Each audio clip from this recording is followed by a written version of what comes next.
My name is Marystella Simiyu. I am a programs officer with the Expression, Information and Digital Rights Unit of the Center for Human Rights, University of Pretoria. Today, I am happy to be joined by Lukman Mahami Adams, who will be helping us explore the feasibility of digital technologies in improving election integrity in Africa. I will shortly allow him to introduce himself, but first I wanted to give a short background of why we are doing this. So we are recording this video as part of the Tech for Rights campaign by the Center for Human Rights, which focuses on the impact of new technologies on different aspects of human interaction.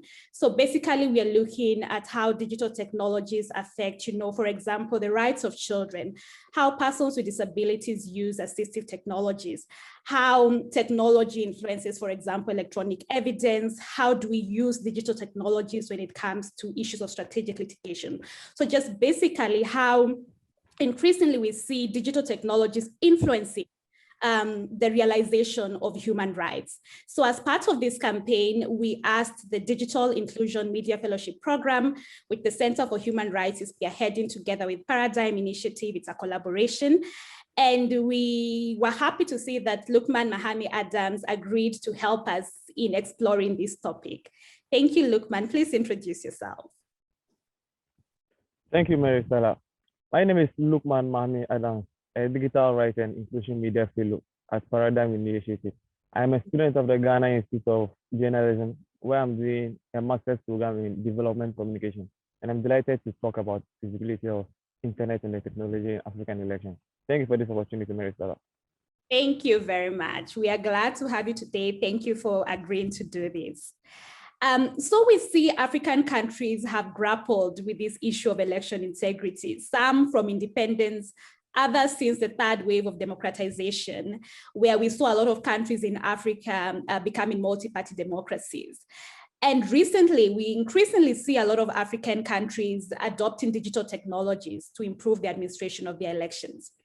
Some scholars have even said this fetish, not only in Africa, but globally, to adopt digital technologies when it comes to election processes. And it necessitates now stakeholders to actually interrogate, is this the right move for us? And this brings me to our first question, to the first question that I posed to Lukman.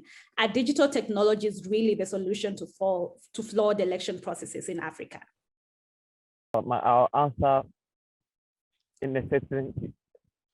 Digital technology and the internet cannot be the solution to flawed elections in Africa. Okay. And I'll proceed to tell you the reasons why I support those who argue that it can't be a solution. Mm-hmm. For instance, even those who are the well-developed democracies, for example, the United States of America, mm-hmm. for the past decade, we can see that they've been using sophisticated and advanced digital technology in their elections. And their recently ended 2020 election has been not without flaws. As we speak now, pro-Trump supporters, even Donald Trump, is still going around media telling people that the election was rigged. And also, digital technology is being controlled by humans. And every human can be manipulated. And when it comes to Africa, flawed elections are always the cause of our leaders. They are the reason for flawed elections in Africa. So digital technology cannot be, we can't even try it here. Not even talk about it being a solution to our flawed elections. The solution to our flawed elections is that our systems and institutions are simply not working in the right direction. Mm-hmm. So we should rather blame our institutions and not blame it on digital technology. Mm-hmm. So I see your another issue is that we are not just ready for digital technology at the moment. Digital technology for elections, for example, in elections in Ghana, we are about 30 million people in Ghana. And about, let's say, we can boast of 10 million voter population. And out of this 10 million voter population, literacy is key. And when you talk about digital technology, before you even talk about digital literacy, you need to talk about literacy in general, whether someone can read and write. Once you're able to read and write, you also need digital literacy before you can be able to adopt digital technology. In this case, we have relatively low literacy, not even talk of digital literacy. So the aspect where we can leverage on digital technology is there are softwares like social media and other information accessibility platforms, but not as in applications for voting, online voting. For now, we can't even talk about online voting in Africa, particularly Ghana. Internet connectivity is not spread across all 16 regions in Ghana. The internet connectivity in the Greater Accra, which is the capital, cannot be compared to the internet connectivity in the 3 northern regions of Ghana. So even when in a situation where Ghana decides to adopt digital technology in voting, that's the use of online voting or online voting platforms. If voting starts at exactly 9 a.m. and voting is supposed to end at 5 p.m., persons in Accra might have the chance to vote faster than persons in Tamale. So there will be a mismatch. People will be deprived of their voting rights. So talking about digital technology in the use of using digital technology in African elections is not the best to talk about now. That is not to say Africa we don't leverage on technology. We do, but like not in the aspect of our democratic practice. That's election. Okay. So we need to focus more on the information aspect of it. Okay. So I see. I'll pick out 3 things that you have actually highlighted right now. The issue of capability, that we don't have the capability in Africa, in a lot of African countries, to roll out digital technologies, right? Yes. So you've talked about issue of political will, that our politicians and the institutions mandated to actually ensure that we have credible elections are not undertaking the responsibilities that they've been given. And then 3, you've talked about issues of literacy that is still a problem, a challenge in a lot of African contexts. But that being said, at the end of the day, we're already on this train. The train has already taken off from the station. That given the fact that African countries have already adopted election technology, it means that the train has already taken off the station. So now what we need to do, I figure, which now I'll pose to you, how do we make this work for us? Because it's already happening. How do we make it work for us? You've talked about literacy, but I'd wish you can expound more on how we can make it work for us and how we can address this issue of political will that has become an impediment to what can actually be realized by digital technologies in elections. Thank you, Marystella. As you rightly said, the train has taken off, but some of us are still left behind. So how do we do to catch up with the running train? So first of all, let's just focus on like education, literacy. In Ghana, we as of 2011, information and communications technology was taught and written as in examination. That's the basic education certificate examination as of 2011. And I was very proud to be the first batch of students who wrote ICT as part of my basic education. As we speak now, kids from kindergarten, lower primary, they have the advantage of learning ICT. So for us to catch up with the train, let's keep monitoring those who started learning ICT at the lower level. Whilst we are doing so, those of us who have not been privileged to learn, we need to also ensure that we catch up. For instance, there are persons who are working in formal organizations, although they are literate, but when it comes to digital literacy, they know next to nothing. There are many who do not know how to use the computer. And you know, this COVID exposed the technological inefficiencies, especially in Africa. True. Many professionals could not even sign up to Zoom. And even when they sign up to Zoom, they don't even know how to go about it. So the awareness creation on digital literacy and the benefits, because there are most communities who do not know the benefits of digital literacy. For instance, as part of our fellowship, of which the University of Pretoria is being partnering us, we've been asked to conduct a study in our respective locations. I did a study at Northern Region in the Tamale metropolis, where I did a comparative analysis of ICT centers in Tamale. Tamale is the regional capital. So Tamale is more of like a peri-urban city compared to Solang, which is a village within. And as part of my findings, the people in Tamale make good use of the ICT center there. Mm-hmm. It's not just an ICT center, like it's not just meant for like browsing, surfing the internet, but it also engages in what literacy education amongst community members. But the ICT center in the other community, which is the local community, there's a total lack of motivation for people to even get closer to ICT. Mm-hmm. Okay. And this is because of the low level of education. So what our government needs to do is that, like, when it comes to elections, they need to totally let our electoral bodies be independent. Mm-hmm. And that is true. And also, they shouldn't just, our electoral bodies shouldn't just be limited to conducting elections. Mm-hmm. For example, if let's say, like, if in 2024 Ghana plans to use, let's say, digital technology, they should start the training from now on a pilot basis for us to get to know. It's possible for someone not to have a knowledge on ICT, but like at least if an electoral body takes the person through a short program on how to use digital technology, when we get there, it won't be a difficulty. I believe that it is possible for an illiterate to know how to vote using technology once the person goes through that training.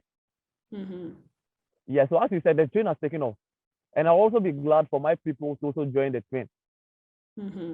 So if any country plans on like using digital technology in their next election, I need the training needs to start from now. And the government needs to like give funds to such bodies. Because using technology to vote is way faster and safer. Mm-hmm.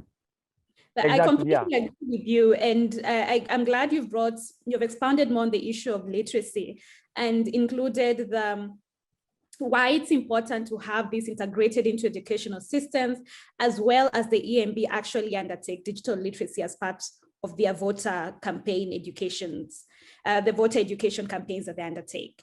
And when we talk about this, I believe we can't talk about this without looking at how the electorate is actually engaging with digital technologies.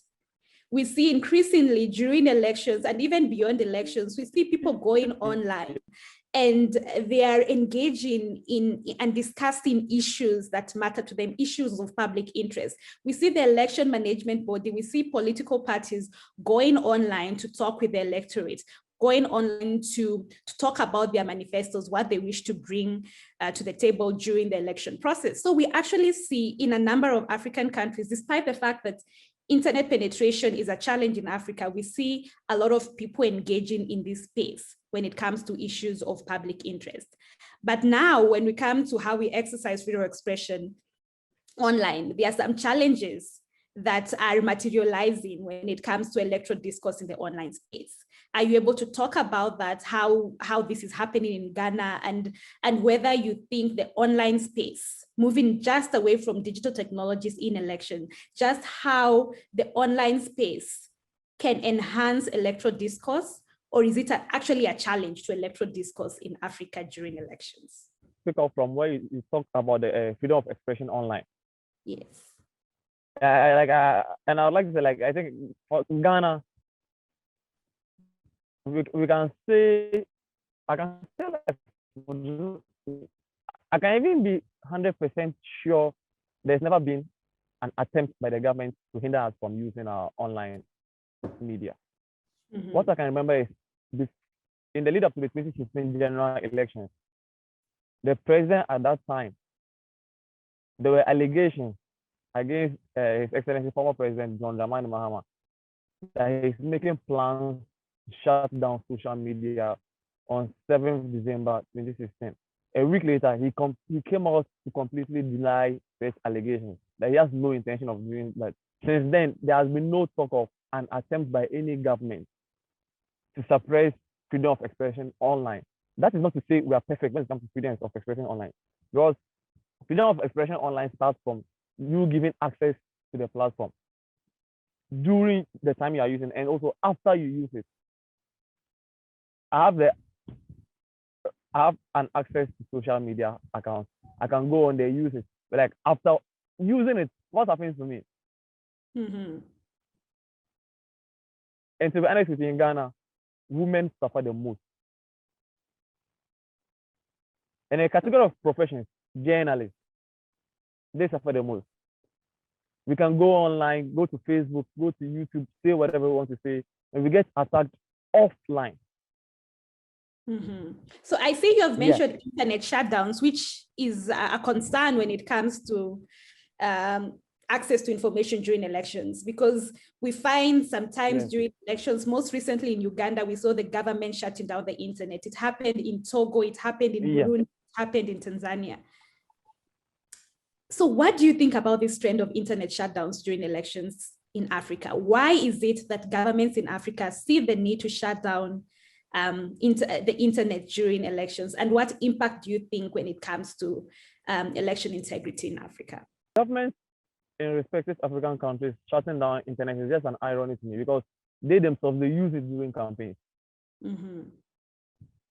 When they want to solicit for our votes, they come on Twitter, they come on Facebook. But when we also want to, let's say, like, speak out, then they say they want to block us. So that's the irony. I just don't get it. So I think it's a kind of like mistrust between the government and the citizens. When they need our votes, they come online. But like when we want to also speak out against them, so like governments have banned protests on streets. Mm-hmm. So now like they've used this attitude to suppress, let's say, like freedom of expression, freedom of media. It has transformed from an offline attack on media to an online attack on media, which is very unfortunate. But what I would like to say is that, like, the reason why this seems not to stop in Africa is because of the misunderstanding of what the word sovereignty means. For instance, if Ghana, the state of Ghana, decides like they are blocking social media on a particular day for a particular reason, if you are in South Africa, you have the right to call out Ghana. If you are the president of South Africa, you have the right to call out Ghana, telling the president of Ghana what you did is this and that. But like president of South Africa or any other country will sit down and be saying, okay, like Ghana is a sovereign country, it's an independent country, I don't need to interfere. So like, it's just a complete misunderstanding of what sovereignty is. Mm-hmm. Governments don't do that. It's just the organizations like Paradigm, for example, like Center for Human Rights. You can tell the government of Ghana, but the president of South Africa will not tell, which is actually not supposed to be the right thing. Government needs to call out each other. I always say that like governments are like, they are birds of the same side. They're always in bed together. But like, and I'm happy for like organizations like Paradigm Initiative, Center for Human Rights. You speak out against such activities. But like, why can't the government also do the same? And that is true, because here you're talking about how state to state holding each other responsible is not something that we have developed in Africa. Yet civil society plays a big role when it comes to calling out government to violate human rights, their human rights obligations. And we actually have this framework in Africa. We have a number of documents, the African Charter on Human and People's Rights, the Declaration on Freedom of Expression, the Declaration on Principles of Freedom of Expression. We have the Guidelines on Access to Information During Elections.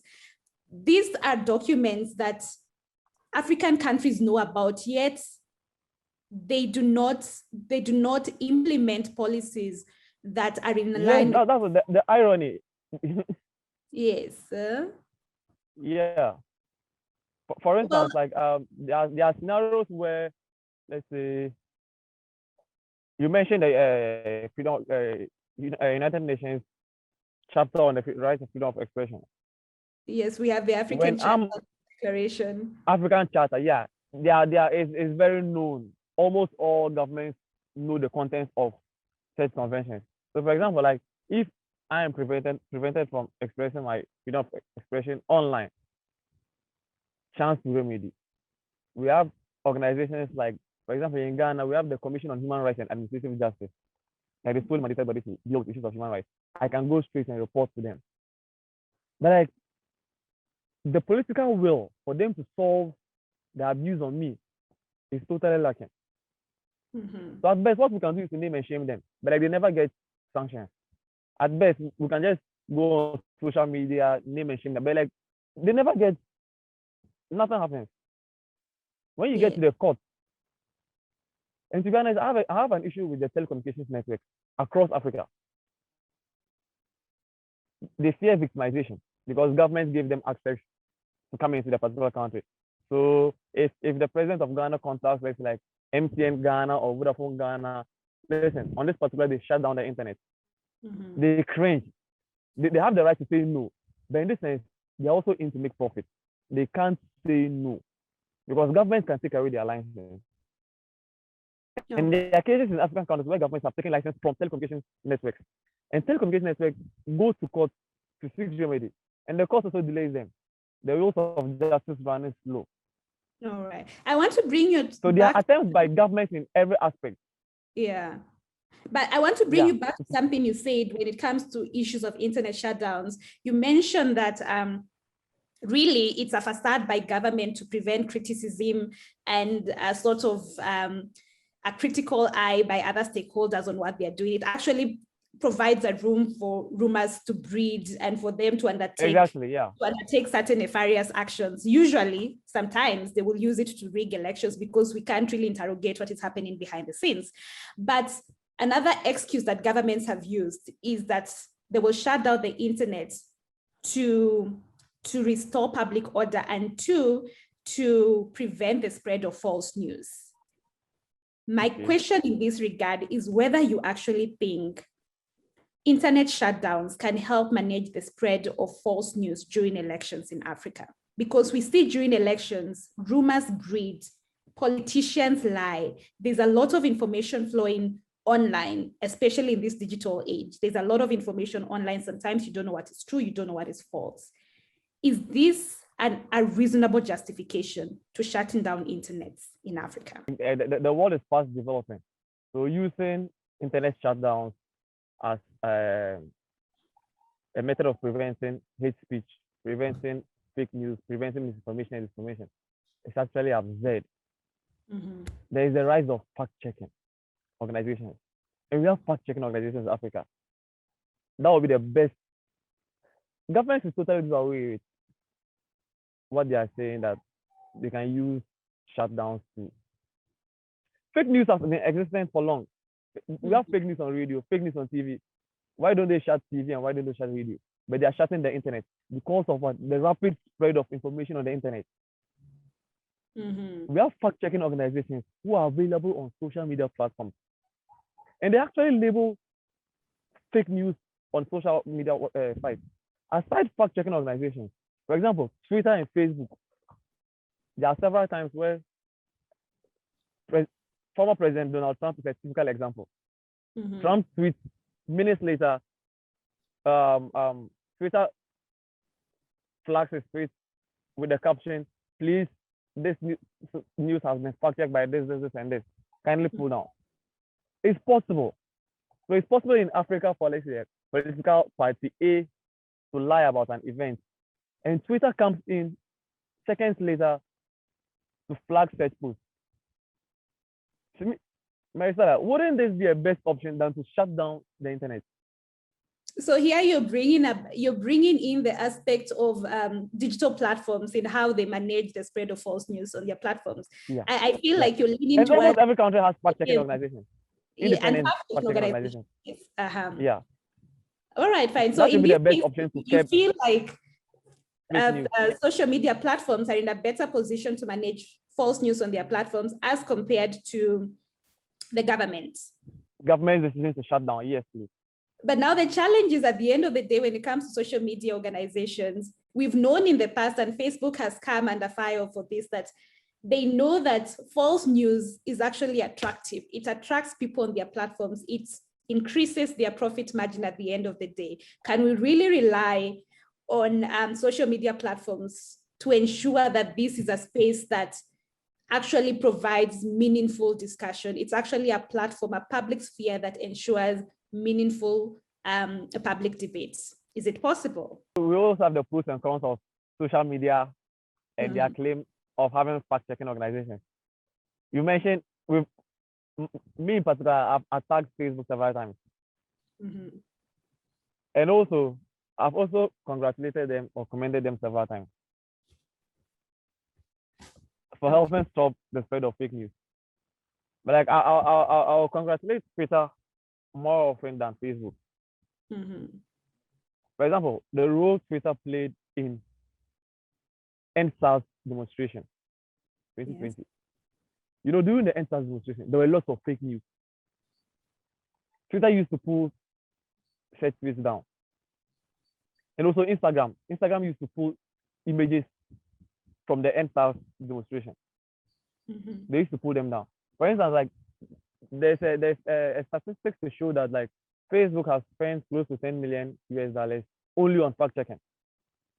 So this forms as a basis, like for me to say, like, I can trust Facebook way better than trust my government when it comes to solving issues of misinformation. Well, that's I'll trust very social media unfortunate. any day. I'll trust social media any day. And As also compared fact checking to organizations. But like I prefer fact checking organizations to social media organizations. And also these people, for example, electoral bodies, they also have access to social media platforms. So if there's an allegation on a particular electoral body, they also have the right to express freedom of information. They should come online, tell us this is not true. And just before this meeting, I was just going through later like online press releases by the Electoral Commission of Ghana, and I realized like in 2016, the eve of the election, there were rumors that like they've already printed ballots in excess of about a figure with a particular candidate being tampering already. Few hours to the election, and you know, for an election to be flawed, it's not supposed to. It's not just that like an event will happen on a particular day to make an election flawed. Events can happen prior to the election day to make it flawed. Yeah. It's not just an election day that something will happen for it to make flawed. For example, like people's misinformation starts during campaign periods. During election day, they continue to lie, do this, and that. And several times, the Electoral Commission of Ghana, they are very active on Facebook, Twitter. They always come online And do it. to debunk Actually, I agree with you on that, because here, basically what I hear you saying is that we actually need to look holistically at the whole electoral process, because this is not something that only happens during the election period, not only during voting day. This is something that happens throughout the electoral cycle. And another suggestion for us not to continue being left out of the running train, the issue of affordability. Yes. For example, I can have access to my phone, but I might not have access to data. So if indeed our governments really want us to adopt digital technology, especially in electoral activities, they should please ensure that the telecommunications network reduce the cost of data. It should just be something like freebies to us as an incentive to get us online, for us to know more about digital technology, especially in an election year. They should just bring us online, something like a form of freebies. They should give us data freebies than going to lie to electors. Like we are just fed up. Okay. I actually wish for the next election in Ghana for us to let's not just queue. Let's sit at our homes, use our digital technologies to vote. It actually prevents violence. You get it? People go to stand in long queues. They get heated up. They get annoyed, engage in controversial this and that. Internet is actually good. So I want Africa to also be part of it. Well, I feel and our like government can do that. They should reduce the cost for us. I feel like you have mixed emotions here, because you started by saying that you don't think it will work even when it comes to online voting, but towards the end, you seem to have changed your perspective to say that this is actually something. I talked about the awareness creation, increase in digital literacy. Yes. This suggestion of the cost is just to complement my earlier, not a mixed reaction. Okay, because I thought you said it will not. We can't do it now. We can't do it now, but I want us to do it in our next elections. But for us to do it, digital literacy and awareness, and to complement the efforts in digital literacy, affordability of data. All right. We are running out of time. We could I don't know. do it. If you want to actually give us your concluding comments on, is it feasible? Are digital technologies feasible when it comes to improving election integrity in Africa? In conclusion.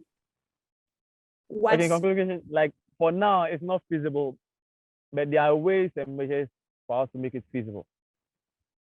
All right. And I'd like to make an appeal to all governments across Africa to never gamble with digital literacy and education. All right. It's a weapon for development, and we need to ensure we also get developed. We don't want to be left out of the running team. All right, yes. Africa is already lagging behind when it comes to digital inclusion and the integration of digital technologies in very many sectors. Exactly. If it can work for us, how it is implemented really, based on just this discussion that we've had, how it is implemented. And I also recommend your outfit to continue the engagement on human rights activism. Mm-hmm. Yeah, I said I also appeal to your outfit, the Center for Human Rights, to continue engaging us online on human rights activities. Yes. Especially like the freedom of expression, abuses online, sexual minorities, disadvantaged groups like the disabilities, and a whole lot. I've learned a lot from your outfit. And I also wish to impact it on my colleagues online. Great. I believe these are conversations that are necessary in the African continent. We could be having it in small sectors out there. It's time to broaden this discussion in the African continent, top down from, and include even people in the rural communities, persons with disabilities, children, sexual minorities, as you've mentioned. All these people, all these stakeholders need to be included in this discussion. And that is why we have this Tech for Rights campaign, just to see whether digital technologies, are they feasible in Africa? Are they working for Africa? How can we use them to realize human rights in the African continent?